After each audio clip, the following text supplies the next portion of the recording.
हरिः ओं श्री गुरुभ्यो नमः। हारिकी नंदगोकुल विहारिकी चक्रसमीर दैत्य संहारिकी भक्त दुख परिहारिकी गोपनितंबिनी मनोहारिकी दुष्ट संपदपहारिकी घोषकुटीपयोघृताहारिकी बालकग्रहमहासुरदुर्वनिता प्रहारिकीं शीलिकी नीतिशालिकी वशीकृतशूलिकी बाणहस्तनिर्मूलिकी घोरनीरदविमुक्तशिलाहत गोपगोपिकापालिकी वर्णधर्मपरिपालिकी अर्जुनभुजयुग्म सञ्चालिकी मालिकीं विपुलचक्रनिरुद्धमरीचिमालिकीं क्षन्तकु कळियोरगविशाल फणोपरिनर्तनक्रियारन्तकु उल्लसन्मगधराज चतुर्विधघोरवाहिनी हन्तकु इंद्रनंदन नियंतकु सर्वचराचरावळीमन्तकु निर्जितेन्द्रिय समंचित भक्तजनानुगन्तकु न्यायिकी भूसुरेन्द्रमृतनन्दनदायिकी रुक्मिणी मनस्तायिकी भूतसम्मदविधायिकी साधुजनानुरागसन्धायिकी पीतवस्त्रपरिधायिकी पद्मभवाण्डभाण्डनिर्मायिकी गोपिका निवह मन्दिरयायिकी शेषसायिकीं श्रीमन्तमयी मुनिश्रेष्ठकृतं वैन भगवतंबुसद्भक्तितोड विनुकोरुवारल विमलचित्तंबुलचच्चरयीशुण्डु चिक्कुगाक ఇతర శస్త్రంబులయీషుండు చిక్కునే మంచివారలకు నిర్మత్సరులకు కపట నిర్ముక్తులై కాంక్షసేయక ఇందు తగిలియుండుట మహాతత్వబుద్ధి పరగాధ్యాత్మికాదితాపత్రయంబు నడచి పరమార్థభూతమై అఖిల సుఖదమై సమస్తంబుగకయు అమ్యయుండు అన్యయుండు వస్తు వెరుగంగదగదు భగవతమునందు. ఓం శ్రీ గురుభ్యో నమః.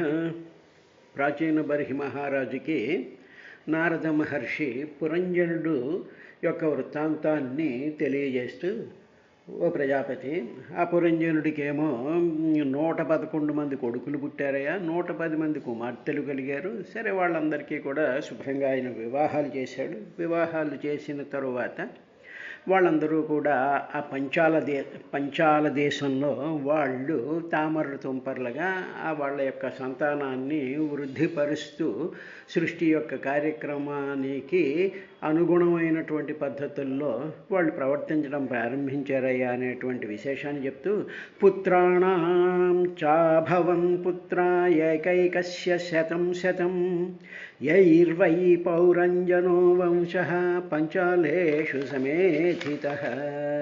పుత్రాణాంచ, ఆ పుత్రుల్లో కూడా ఏకస్య, ఒక్కొక్కడికి కూడా శతం 100 మంది కుమారులు, 111 మంది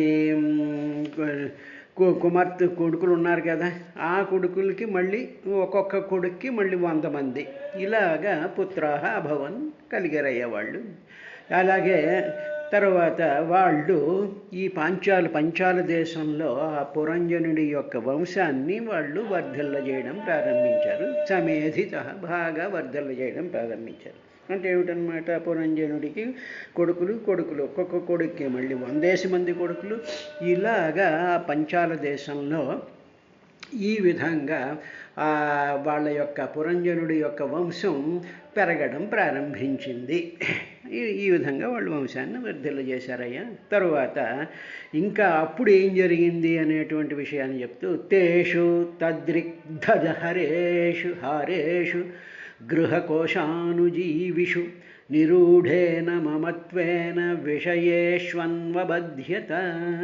ఆ పుత్రులు తనకు ఉండేటువంటి ఆ 111 కుమారులు వారి పుత్రులు సరే, వాళ్ళకి కావలసిన వాళ్ళు ఒక్కొక్కడు ఉండడానికి ఇల్లు, వాళ్ళకి కావలసినటువంటి డబ్బు, వాళ్ళకి కావలసినటువంటి పని మనుషులు, వంట మనుషులు, డ్రైవర్లు, తర్వాత వీటిలన్నింటినీ కూడా ఈయనకి అరేంజ్ చేయడం అనేటువంటి తాతగారు కాబట్టి, తర్వాత పుత్రుల మీద ఉండేటువంటి మమకారం ఉంటుంది కాబట్టి, వాళ్ళు సుఖపడాలనేటువంటి కోరికలు ఉంటాయి కాబట్టి, రకరకాలైనటువంటి పద్ధతులతో ఈ పురంజనుడు బాగా యాక్టివ్ అయిపోయి, తర్వాత వాళ్ళ మీద ఏం జరిగింది అంటే మమత్వేన, ఏ విధమైనటువంటి మమత్వం, నిరూఢేన మమత్వేన, చాలా గాఢమైనటువంటి దృఢమైనటువంటి మమకారం ఏర్పడిపోయింది. అందుకని చూసారా, మామూలుగా మనలాంటి మానవులందరం ఉన్నాం. మనవడు అనేటప్పటికో లేకపోతే మనవరాలు అనేటప్పటికో ఇంకా విపరీతమైనటువంటి మమకారం వచ్చేస్తుంది. కూతుళ్ళు కుమారులు కన్నా పక్కన పెట్టేసేసి ఆ మనవల్ని చూసేటప్పటికి వాడికి ఏదో సైకిల్ కొలాలని, వాడికి స్వీట్లు పెట్టాలని, వాడికి పట్టు పరిగణీలు కుట్టించాలని, వాళ్ళతో కబుర్లు చెప్పాలని, ఇలాగ దృఢమైనటువంటి నిరూఢేన మమత్వేన ఈ మమకారం డెవలప్ అయిపోయింది. ఎప్పుడైతే ఈ డెవలప్ అయిపోయిందో అటువంటి మమకారంతో ఈయన విషయేషు అన్వబధ్యత. కాబట్టి ఈ శబ్దాది విషయాల యందు ఈ పురంజనుడికి గట్టిగా తగులుకున్న అన్వబధ్యత అంటే వాటి చేత బంధింపబడిపోయాడు. ఎందుకంటే ఆ పిల్లలకి, ఆ మనవులకి, వీళ్ళందరికీ సైకిళ్ళు కొనాలి, కార్లు కొనాలి, పుస్తకాలు కొనాలి, బ్యాగులు కొనాలి, జంతికలు చేయించాలి, మైసూరుపాకు చేయించాలి, పట్టు లంగాలు కట్టించాలి, వాళ్ళకి బంగారాలు కొనాలి, వాళ్ళని స్కూళ్ళకి దింపాలి, తీసుకురావాలి, తర్వాత వాళ్ళ కోసమేమో రకరకాలైనటువంటి పదార్థాలు చేయాలి, వాళ్ళ జ్వరాలు వస్తే వాళ్ళనేమో డాక్టర్ల దగ్గర తీసుకెళ్ళాలి. ఒకటి కాదు కదా, మనం చూస్తున్నాం కదా. ఇలాగా పురంజనుడు అంటే ఏమిటి, స్త్రీ దేహంలో ఉండేటువంటి పురుషుడు దేహంలో ఉండేటువంటి పురుషుడైనా ఈ విధమైనటువంటి నిరూఢేన మమత్వేన అన్వబధ్యత, వీటితో స్ట్రాంగ్గా బంధింపబడిపోయి ఉంటాడు. ఇక్కడ పుత్రులు అనేటువంటిది మామూలుగా సంసార సంబంధమైనటువంటి లౌకికమైనటువంటి విశేషంతో ఎవరైనా ఈ విధమైనటువంటి బంధించబడుతూ ఉండేటువంటి పరిస్థితి ఏర్పడిపోయిందయ్యా. ఇలా ఏర్పడింది. వాళ్ళ మానాన్ని వాళ్ళని వదిలేసేస్తే వాళ్ళే ఏదో కింద మీద పడతారు కదా అనుకో. మన మనసు నిండా వాళ్ళకి ఏం చెయ్యాలి, వాళ్ళ కోసం ఏ విధంగా మనం జీవితాన్ని గడపాలి అనేటువంటి మమత్వంతో మనకి ఈ విధమైనటువంటి పరిస్థితి ఏర్పడుతుంది. అది సొంత పుత్రులు సొంత. ఇక బాహ్యమైనటువంటి ప్రపంచంలోకి వెళ్ళేటప్పటికీ ఇటువంటి అవకాశం లేకపోతే ఏం చేస్తూ ఉంటారంటే మిగతా మానవుల మీద పడిపోతూ ఉంటారు. వాళ్ళకి పుత్రులు ఉండరు, పుత్రికలు ఉండరు, వాళ్ళకి మమకారాలు, ఈ బంధత్వం ఉండదు. అందువల్ల ఏమిటి, ఈ పురుషుడికి ఉండేటువంటి ఈ మమత్వము అనేటువంటిది ఏం చేస్తుంది అంటే అవతల మనుషుల మీద పడిపోతుంది. అవతల జంతువుల మీద ఏదో కుక్కలను పెంచడం, పిల్లల్ని పెంచడం, వీటిని పెంచడం, వాటిని పెంచడం, లేకపోతే ఇంకా అవతల మనుషులను ఒక సొసైటీ కింద ఏర్పాటు చేస్తూ ఉండడం, ఇంకా వాళ్ళతో మమత్వం పెట్టుకోవడం, వాళ్ళ కోసం ఏవో చేస్తూ ఉండడం, వాళ్ళ చేత చేయించుకుంటూ ఉండడం. కాబట్టి సొంత పుత్రులకి చేస్తూ ఉన్నా, బయట వాళ్ళకి చేస్తూ ఉన్నా ఈ చెయ్యడము అనేటువంటి ఒకానొక అన్వబధ్యత, ఈ బంధం ఏర్పడుచుకున్నాడు పురుషుడు, లోపల ఉండేటువంటి పురుషుడు. ఓహో ఇదన్నమాట అని చెప్పి ఆ పురుషుడు తాను నేనెవరు, నేను దేని చేత బంధింపబడుతున్నాను, నేను సర్వస్వతంత్రుడైనటువంటి పరమాత్మ స్వరూపాన్ని నేను అని చెప్పినప్పుడు అప్పుడు చేసేటువంటి కర్మలు, దానికి సంబంధించిందంతా కూడా మనకు భగవద్గీతలో జ్ఞానయోగంలో వస్తుంది. కర్మలు చెయ్యకూడదు, చెయ్యకుండా ఉండలేడు. ప్రతి జీవి కూడా కర్మ చేసి తీరవలసిందే. కర్మలా జరుగుతూనే ఉంటాయి, క్షణమపి దుర్లభం. అలా చేస్తూ ఉండేటప్పుడు కర్మల చేత బంధింపబడకూడదు. కర్మల మీద ఆసక్తి మనని బంధించి మన అటువైపు లాగకూడదు. ఆ కర్మ చేయడం వల్ల వచ్చేటువంటి ఫలం మీద మమత్వం పెంచుకోవడం అనేటువంటిది చెయ్యకూడదు. ఆ ఫలాన్ని, ఆ కర్మని, ఆ ఆతృతని, ఆ ఆసక్తిని అంతని కూడా ఈశ్వరార్పణ కింద చేసినట్లయితే ఈ కర్మలు చెయ్యడం వల్ల వచ్చేటువంటి ఈ బంధం ఏది కూడా అంటకుండా ఉంటుంది. ఇలాగ వదిలేసేటువంటి వాటిని అంటే ఏమిటి?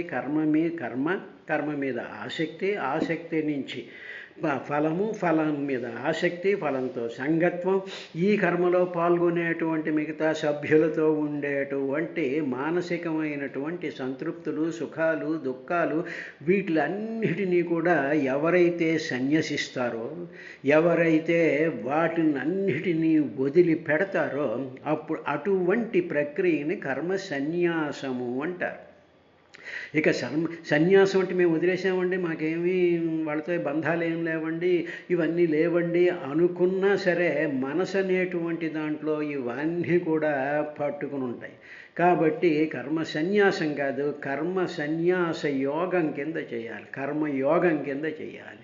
అంటే ఏమిటనమాట? ఇవన్నీ కూడా ఈశ్వరార్పణం. అంటే ఈశ్వరుడు ఎక్కడున్నాడు అంటే గుళ్ళో వినాయకుడి రూపంలోనూ, అమ్మవారి రూపంలోనూ, వెంకటేశ్వర స్వామి రూపంలో కాదు, మన మనసులోనే హృద్దేశే తిష్టతి ఉండేటువంటి ఆ పరంజ్యోతి స్వరూపంలోకి మనం చేస్తూ ఉండేటువంటి కర్మలన్నిటినీ, వాటిలన్నిటినీ మానసికంగా మన మనసులో ఈ సంతృప్తులు, ఈ కర్మలు, ఈ భేషజాలు, ఈ అతిశయస్కులు, వీటిలన్నిటినీ కూడా లోపల ఉండేటువంటి హృదయంలోకి మనం ఆ అగ్నిహోత్రంలో సమిధుల కింద పారేస్తున్నాము అనేటువంటి భావన, ఆ అలవాటుని, ఆ మానసిక అవస్థని, ఆ విధమైనటువంటి భావనని డెవలప్ చేసుకుంటే ఆ భావం బలపడుతూ ఉంటుంది. ఏదైనా సరే మనం చేసేటువంటి భావనల వల్ల ఆ అలవాట్లు బలపడుతూ ఉంటాయి. కాబట్టి ఇటువంటి వాటి నుంచి మనస్సు వెనక్కి లాగి హృదయంలో పరమాత్మ స్వయం జ్యోతి స్వరూపంతో వెలుగుతూ ఉండేటువంటి వాడివి, ఇవన్నీ నీకే సమర్పణం అనేటువంటి దానిని కర్మయోగము అంటారు. అటువంటి కర్మయోగం జరిగినప్పుడు విషయేశ్వ అన్వబధ్యత అప్పుడు ఏమీ వాడిని బంధించవు అని భగవద్గీత చెప్పినటువంటి విశేషం. సరే, పురంజనుడు మాత్రం ఈ సంసారంలో ఇంతమంది జనం వచ్చేటప్పటికి, మందిని చూసేటప్పటికి మనసు పరిపరి విధాలుగా వెళ్ళిపోయి అందరితోనూ కూడా బంధాలు ఏర్పరి చేసుకునేటువంటి ఆ ప్రాసెస్ని సంసార బంధము అంటారు. ఇది అయిన తర్వాత ఈజే చ క్రతుర్భిర్ఘోరై దీక్షిత పశుమారకై దేవాన్ పితॄన్ భూతపతీన్ నానా కామో యథా భవాన్.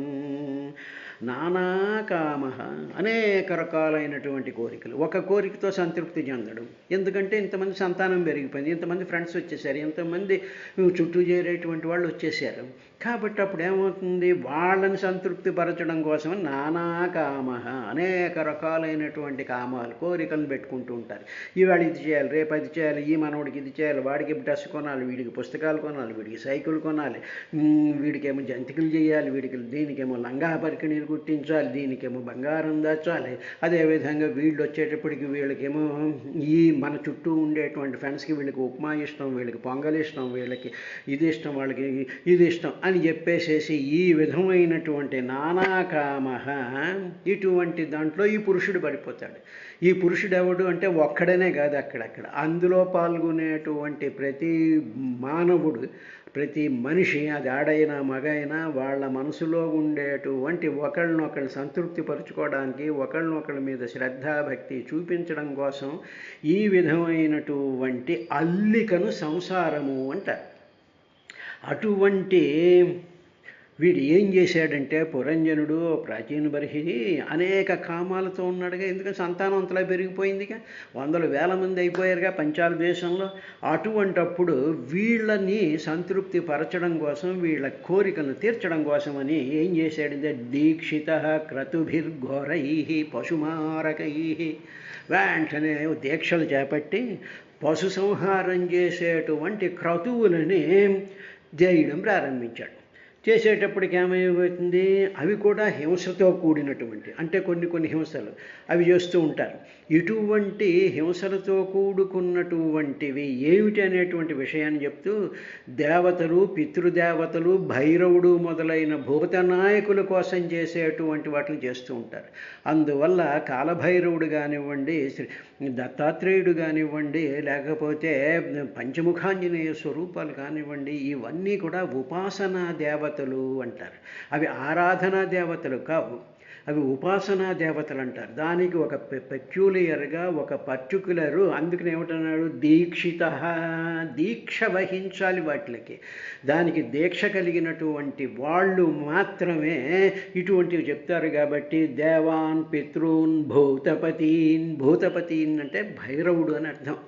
కాబట్టి అటువంటి ఇవన్నీ కూడా ఈ పురంజనుడు చెయ్యడం అనేటువంటిది వాటి మీద దీక్ష పట్టేసుకుని ఏం చేశాడంటే భయంకరమైనటువంటి ఈ పశు హింసతో కూడుకున్నటువంటివి చేయడం ప్రారంభించాడు. చేసేటప్పటికీ అంటూ నువ్వు కూడా అలాగే చేసావు కదయ్యా ప్రాచీన బర్హి, పూర్వం మొత్తం భూమి అంతా కూడా దర్భలన్నీ తూర్పుముఖంగా పెట్టేసేసి భూమండలం అంతా కూడా యజ్ఞ వాటికలతో నిర్మించేసేసి పశువులన్నింటినీ కూడా వధించి నీవు చాలా యజ్ఞాలు చేసావు కదా, అలాగే నీలాగే దేవాన్, పితృన్, భూతపతిన్, నానాకామో యథా భవాన్, భవాన్ అంటే నీలాగా ఈ పురంజనుడు చేయడం ప్రారంభించాడయ్యా. చేసేసి ఏం చేశాడు అంటే దాంట్లో ఆ చెయ్యడంలో ఎందుకు చేశాడు అంటే నానాకామాన్, రకరకాలైనటువంటి కోరికలను తీర్చుకోవడానికి ఆయా ఉపాసనా దేవతల్ని ఉపాసించడం అనేటువంటి పనులు చేశారు, కానీ ఈశ్వరారాధన చెయ్యలేదు. ఆ తర్వాత శ్లోకంలో అసలైనటువంటి ఆరాధన ఏమిటి అనేటువంటి విషయాన్ని చెప్తూ యుక్తేష్వేవం ప్రమత్తస్య కుటుంబాసక్తచేతసః ఆససాద స వై కాలో యో ప్రియయోషితాం. ఏం చేశాడంటే ప్రమత్తస్య కుటుంబాసక్త చేతసః, తన కుటుంబంలో వాళ్ళందరి మీద ఆసక్తి కలిగి ఉన్నటువంటి వాడే, వాళ్ళందరికీ ఏదో చేసేయాలి, వాళ్ళందరి కోసం అనేక రకాలైనటువంటివన్నీ సమకూర్చేయాలి అనేటువంటి కుటుంబాసక్త చేతసః, ఆసక్తం కుటుంబం, తన కుటుంబం మీద ఉండేటువంటి ఆసక్తి చేత అతని మనసంతా కూడా నిండిపోయి ఏం చేశాడంటే ఆయన ఈశ్వరారాధన వంటి యోగ్యమైనటువంటి ప్రవృత్తులలో అసావధానంగా ఉన్నాడు. అంటే ఏమిటి ఈశ్వరారాధన? ఈశ్వరుడు ఎవరు అంటే సర్వాన్ని కంట్రోల్ చేసి అన్నిట్లోనూ కూడా సత్యం, జ్ఞానం, అనంతం, బ్రహ్మ, నిత్యశుద్ధ బుద్ధ ముక్త స్వభావమైనటువంటి పరిశుద్ధమైనటువంటి సాత్విక సంపూర్ణమైనటువంటి ఏ విధమైనటువంటి మలినము లేనటువంటి ఆత్మ చైతన్య ప్రకాశ స్వరూపమైనటువంటి ఆ భగవంతుణ్ణి ఆ విగ్రహంలో కానీ, ఆ పటంలో కానీ, ఆ హృదయంలో కానీ, ఆ కర్మలో కానీ చేయకుండా ఇటువంటి ఉపాసనకు పనికి వచ్చేటువంటి కామం కోసం ఉపాసన చేసేటువంటి వాటి మీదే దృష్టి పెట్టుకుని చేశాడే తప్ప ఆయన ఏం ప్రమత్తం వచ్చేసింది. అంటే ఏంటి? కుటుంబం మీద ఆసక్తి, ఏదో 10 మందితోనూ ఏదో రకరకాలైనటువంటి కార్యక్రమాలు చేసేయాలి అనేటువంటి ఆసక్తి చేత ఈశ్వరారాధన అనేటువంటి ఆత్మ చైతన్య ప్రకాశ స్వరూపమైనటువంటి ఆత్మజ్ఞాన స్వరూపమైనటువంటి ఆ పరమాత్మ యొక్క తత్వం గురించి ఆలోచన లేక, దానిని వినక, దాని గురించి ఆలోచించక ఇటువంటి పనులు చేసేస్తూ ప్రమత్తస్య చాలా అసావధానంగా ఉండిపోయాడయ్యా. ఇలాగ ఉండిపోయేటప్పుడు తరువాత ఏం చేశాడు అంటే కూడా అనుకూలంగా అలాగా చేసేస్తూ ఉండేటువంటి సందర్భంలో కాలహ వై ఆససాద, ఈ విధంగా జీవితం అంతా కూడా ఇలా గడిపేస్తూ ఉండేటప్పటికీ కాలం ఆససాద సమీపించింది. కాలం సమీపించింది అంటే ఏమిటన్నమాట? ముసలితనం వచ్చేసింది. మామూలుగా అంతే కదా, యవ్వనం వస్తుంది, ఆ తర్వాత ఏదో ప్రౌఢ వయసు వస్తుంది, ఆ తర్వాత ముసలితనం సమీపించింది. ఆ ముసలితనం వచ్చేసేటప్పటికి ప్రియయోషితం అప్రియ.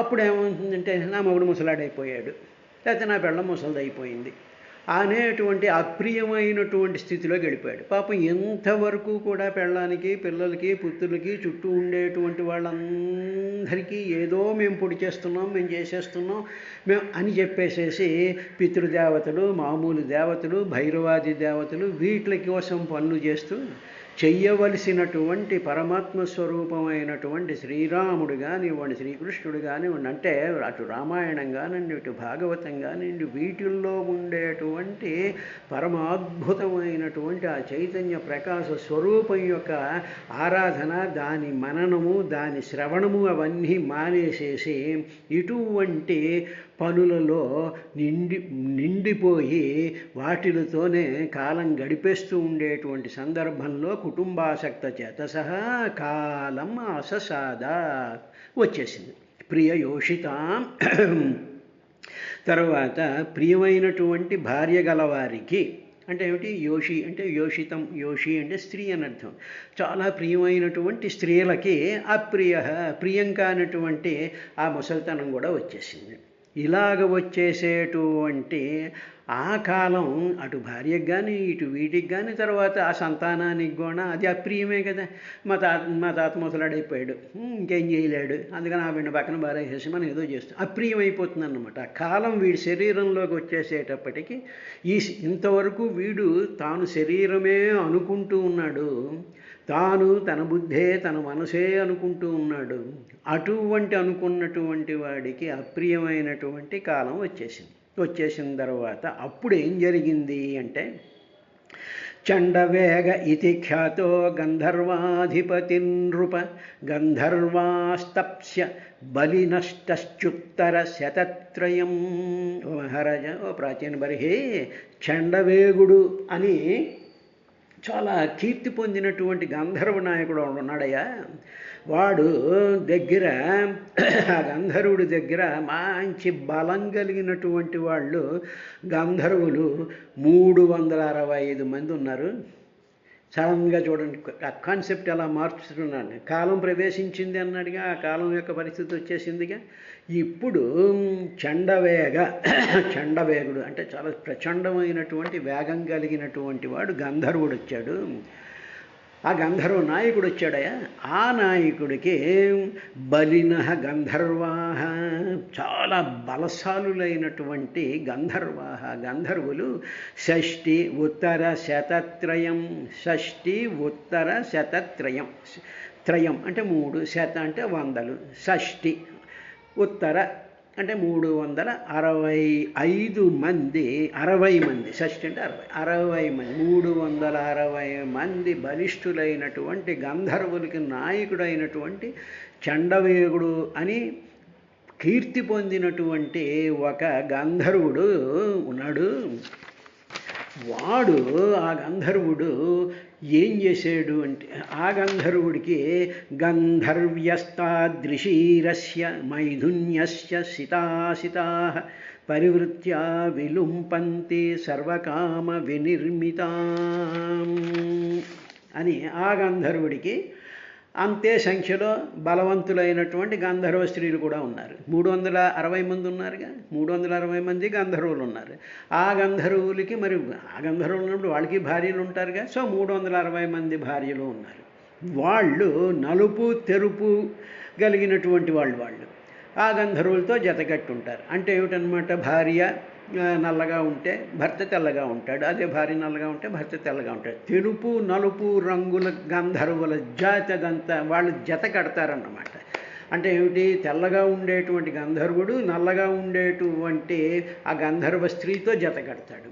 అదేవిధంగా తెల్లగా ఉండేటువంటి గంధర్వుడితో నల్లగా ఉండేటువంటి స్త్రీ జత కడుతుంది. ఈ విధంగా వాళ్ళు నలుపు తెలుపు రంగులతో ఉండేటువంటి గంధర్వులతో జత కడుతూ ఉంటారు. ఇలాగేం చేస్తూ ఉంటారంటే, ఈ నవద్వారపురం ఉందిగా, ఈ సర్వభోగ విషయాలతో నిర్మించబడినటువంటి ఈ నవద్వార నగరం ఉందిగా, దాంట్లో వీళ్ళు నిరంతరము కూడా పరిభ్రమిస్తుంటారు. వీళ్ళు తిరుగుతూ ఉంటారు. ఈ వీటి ఈ ఈ ఈ నగరంలో వీళ్ళు ఇలాగ తిరుగుతూ ఉంటారు. తరువాత ఏం చేస్తూ ఉంటారంటే, వాళ్ళు పొద్దున్నేమో తెల్లగా ఉండేటువంటి గంధర్వుడేమో పొద్దున్నే దోపిడీ చేసేస్తూ ఉంటాడు ఆ నగరాన్ని. రాత్రి అయ్యేటప్పటికి నల్లగా ఉండేటువంటి గంధర్వ స్త్రీ దోపిడీ చేసేస్తూ ఉంటారు. పరివృత్య ఒకరి తర్వాత ఒకరు విలుంపంతి దోపిడీ చేసేస్తూ ఉంటారు. ఈ భార్యాభర్తలు తెల్లగా నల్లగా ఉండేటువంటి ఈ 360 మంది గంధర్వులు. ఈ 360 మంది గంధర్వులు, వాళ్ళ స్త్రీలు తెలుపు నలుపు వర్ణంతో ఉండేటువంటి వాళ్ళు. తర్వాత వీళ్ళకి చండవేగుడు అనేటువంటి గంధర్వ నాయకుడు ఉంటాడు. అంటే ఏమిటనమాట, వాడు ఒక్కసారి ఇన్స్ట్రక్షన్ ఇచ్చాడంటే వాడు చండవేగుడు కదా, ఆ వేగంతో వీళ్ళు దోపిడీలు మొదలెడుతూ ఉంటారు. వీళ్ళు ఇలా దోచేసుకుంటూ ఉండేటువంటి సందర్భంలో తే చండ వేగానుచరాహ పురంజన పురం యదా హర్తుమారేభిరే తత్ర ప్రత్యశేధత్ ప్రజాగర. ఇలాగ పురంజనుడి నగరాన్ని దోచుకోవడం ఆరంభించగానే ఆ ప్రజాగరుడు అనేటువంటి 5 తలల పాము వాళ్ళకి అడ్డం పడిందిట. అంతకుముందు వచ్చాడు కదా, 5 తలల పాముతో వచ్చింది కదా పురంజని, అది అడ్డం పడింది. ఇలా దోపిడీ చేస్తూ ఉంటాను. ఈ విశేషాన్ని రేపటి కార్యక్రమంలో, దేనికి ఈ తమాషా అంతా ఏమిటో రేపటి కార్యక్రమంలో చూసుకుందాం.